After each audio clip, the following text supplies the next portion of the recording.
în această campanie foarte suspect a fost felul în care PSD și PNL, PSD în principal, că ei coordonau campania domnului Antonescu, nu s-au referit la domnul Simion deloc. După ce i-au dat votul data trecută, acum au venit și l-au menajat pe domnul Simion, de unde deducem pe care de consecință că este o înțelegere acolo. În schimb, ce am remarcat au fost niște atacuri foarte grave la adresa domnului Nicușor Dan. Și unul dintre atacurile grave la adresa domnului Nicușor Dan au vizat zona asta de spitale, cum că n-a autorizat construcția unui corp al spitalului privat. Nu știu dacă să-i dau și numele. Spital privat pentru tratarea copiilor bolnavi de cancer. Știe toată lumea subiectul. Era portretizat în spațiul public Nicușor Dan ca fiind un monstru. Uite, domnule, copii, dincolo de faptul că e vorba de un spital privat. Dom'le, costă acolo, oamenii nu fac o filantropie, e o chestie de afacere, e o afacere, dar ok, bun, nu intrăm în detaliile astea. Dar, între timp, vine domnul Emanuel Ungureanu, specializat pe zona asta de spitale, și se uită și el consternat la această întâmplare și se întreabă, dom'le, cum adică? Cum adică? Cum adică? Cum adică nu s-a dat autorizație pentru construirea unui corp pentru tratarea copiilor bolnavi de cancer, când nu s-a cerut lucrul acesta? Este o desfășurare spectaculoasă a acestui subiect, motiv pentru care îi spunem bună seara, domnule Ungureanu. Bună seara, bună seara! Bună seara, domnule deputat, mulțumim că ați acceptat invitația noastră. Dumneavoastră aveți o postare pe pagina proprie de Facebook care în mod inevitabil ne-a atras atenția, pentru că în ultimele zile, încă de săptămâna trecută mai exact, discutăm despre un scandal cu implicații inclusiv emoționale, e mai mult decât o discuție rațională, e o speță emoțională, căci s-a purtat în jurul unui spital pentru copiii bolnavi de cancer. Nu cred să existe ceva care să poată emoționa mai mult publicul larg decât situația tragică în care un copil se luptă cu o boală potențial incurabilă. Și acuzațiile au fost foarte grele, îndreptate împotriva candidatului independent Nicușor Dan. Mai exact, acesta ar fi refuzat să elibereze autorizația pentru un spital destinat copiilor bolnavi de cancer. S-a tot discutat despre oportunitatea amplasării acolo, despre problemele, că n-au aduci copilul bolnav, dar nici n-ai unde să lași mașina, puneți-l, domne, în altă parte, stai, domne, că eu acolo vreau să-l fac. Nebunii de-astea mai degrabă ce țin de urbanism. Dar dumneavoastră veniți acum cu o postare care răstoarnă cu totul și cu totul discuția, spunând că nu era vorba despre un spital pentru copiii bolnavi de cancer. Trebuie să ne dați detalii. Ce este cel mai odios lucru pe planeta asta este să folosești copii cu cancer pentru a minți împotriva unui adversar politic.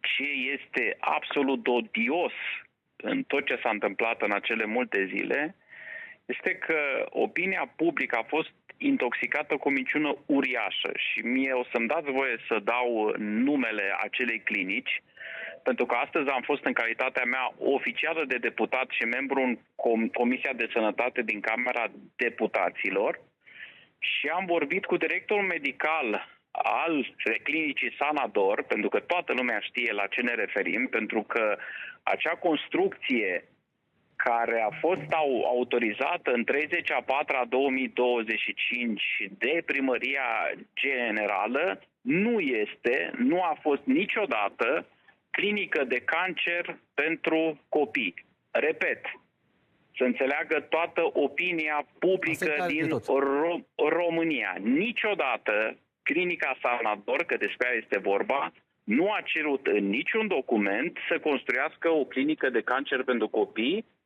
pe strada Sevastopol, aproape de Calea Victoriei. Deci a fost o minciună uriașă, rostogolită, care este cu milioane de vizualizări, care nu se bazează pe absolut niciun document. Mai mult decât atât, directorul medical al Sanador mi-a declarat că el nu știe, citez, nu știe ce anume va construi Sanador în acel corp de clădire care ar trebui să fie lipit într-o înghesuială de clădire absolut cumplită. E o varză acolo, e o zonă de monument istoric aproape de Calea Victoriei.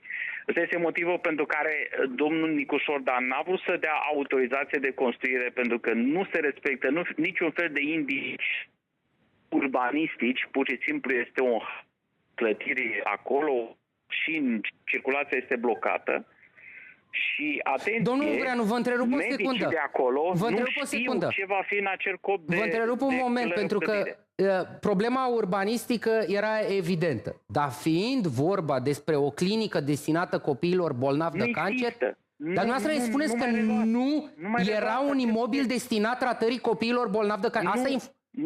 Nu, niciodată. Nu a existat. Dacă eu pot să vă trimit autorizația de construire semnată de domnul Nicușor Dan în 30/4/2025, pe care scrie cât se poate de clar servicii medicale plus clădire birouri. Deci nu există Stați un pic, cu clădire birouri. Exact cum auziți, autorizația de construire nu era nici măcar doar pentru servicii medicale, nu scrie nicăieri, repet, directorul medical nu știe încă ce va exista în acel corp de clădire. Mi-a spus că s-ar putea, una dintre planurile instituției, este să facă un serviciu, un compartiment de radioterapie cu protoni. Dar asta este dacă și cu parcă, intră în contract cu casa, fac rost de aparatură. Absolut în niciun document, atenție ce spun, sunt responsabil, niciodată nu am venit în spațiu public cu gherle, cu minciuni, cu exagerări. Nu există absolut niciun document, absolut niciun proiect, absolut nicio inițiativă din partea acestei clinici să construiască o clinică de cancer acolo. Atenție, nici nu se poate, pentru cei care nu cunosc sistemul medical, se pot emoționa la o știre de genul ăsta, repet, complet falsă și odios manipulată. Ca să construiești o clinică de cancer, avem modelul Spitalului Marie Curie, care a pus la dispoziția Asociației Dăruiește Viața un teren pe care niște doamne au construit în 3 ani de zile o clinică de cancer care trebuie să aibă 3 componente fundamentale. Mare atenție! O construcție adecvată, spații de cazare pentru aparținători, zone de relaxare pentru copii, spații educaționale pentru copiii care fac chimioterapie, o secție de radioterapie cu ultimul răcnet în ceea ce înseamnă aparatură și cel mai important lucru l-am lăsat la urmă. Personal super calificat timp de 30 de ani. Deci nu oricine pe planeta România poate să facă oncologie pediatrică. Nu poate să se deschidă peste noapte. În lumea civilizată medicală se agregează într-un singur loc, se unește într-un singur loc Domnul Ungureanu, cine a adus, domnule, mizeria asta de acuzație în spațiu public că acea clădire ar fi fost destinată unui spital pentru copiii bolnavi de cancer, în condițiile în care dumneavoastră demontați acum și scenariul în care s-ar putea să fie? Cine a adus, domnule, așa ceva în spațiu public? Sincer, eu nu știu, pentru că dacă ar fi fost un blocaj vreodată pentru o clinică de cancer, pe mine mă sună toată lumea când apare, indiferent de primărie. Mai amână puțin publicitate. Spitalul Alexandrescu sau când a mai fost probleme, lumea îmi scrie niciodată, repet, niciodată până în campanie, nimeni nu mi-a făcut vreo sesizare că cineva în țara asta, indiferent de loc, ar bloca o clinică. Ați avut vreo discuție cu domnul Irimia de la Asociația Pacienților Bolnavi de Cancer?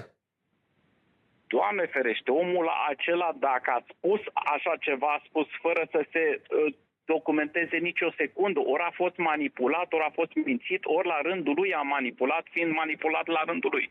Dar nu există, repet, în acte și absolut nicăieri și vorbiți cu un om care a fost la Spitalul Sanador, live-ul pe care îl vedeți pe pagina mai din fața spitalului. Eu am intrat în spital, am vorbit cu directorul medical, am vorbit cu asistenta șefă și am întrebat textual: ați avut vreodată vreo intenție să faceți o clinică de cancer aici? Nu. Dar ce ați vrut să facem? O clădire în care să facem servicii medicale. Și l-am întrebat pe directorul medical, în clar, uitându-mă în ochii lui: dumneavoastră știți ce se va face în corpul acela de clădire? Răspuns: habar nu am. Super, incredibil. Este ceva înfiorător pentru că pe această idee s-a înțesat o întreagă campanie împotriva lui Nicușor Dan, care a fost portretizat ca un individ nenorocit pentru că blochează salvarea unor copii. O grămadă de postări. S-a zis că este inuman, că nu are milă de copiii de cancer, în condițiile în care acolo nu s-a construit, nu s-a propus, nu s-a inițiat nicio clinică de cancer pentru copii. Mi se pare un subiect imposibil de comentat. Da, nu am niciun comentariu. Domnule deputat Radu, mi se pare... Vă trimit autorizația de construire în secunda în care închid.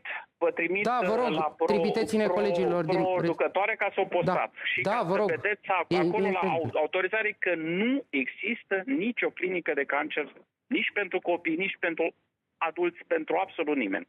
Bun, domnule deputat Emanuel Ungureanu, mulțumim pentru intervenție, pentru lămurire. Așteptăm documentul despre care ați vorbit. În secunda în care el va fi livrat, va fi și publicat. Dacă avem un timp în 30 de secunde, îl punem mare pe ecran. Eu în 20 de secunde îmi trebuie să spun un singur lucru. Tot ce am discutat până acum, aș concluziona, tot ce am discutat în ultima oră, în ultimele 2 ore, aș concluziona în felul următor. Să vă fie rușine. Să vă fie rușine pentru tot ce încercați să faceți și pentru traiectoria pe care încercați să o dați țării mele. Să vă fie rușine. Am încheiat. Dacă a venit documentul și mai avem câteva secunde, încă nu. Oricum, deschidem mâine cu el sau dacă vine în următoarele 10 secunde, domne, înțeleg că ai campanie electorală, înțeleg că vrei să-ți distrugi contracandidatul, înțeleg că forțezi limitele dezbaterii, că inventezi fake news-uri, că scoți din context. Bă, dar să încerci să smulgi voturi aducând în discuție copiii bolnavi de cancer, asta nu ține de calitatea de om politic, asta ține de lipsa calității de om. Noi ne revedem mâine la ora 18. Ăsta e documentul despre care a vorbit Emanuel Ungureanu puțin mai devreme. Vă lăsăm cu această imagine pe ecran. Ne revedem mâine de la 18. Toate cele bune!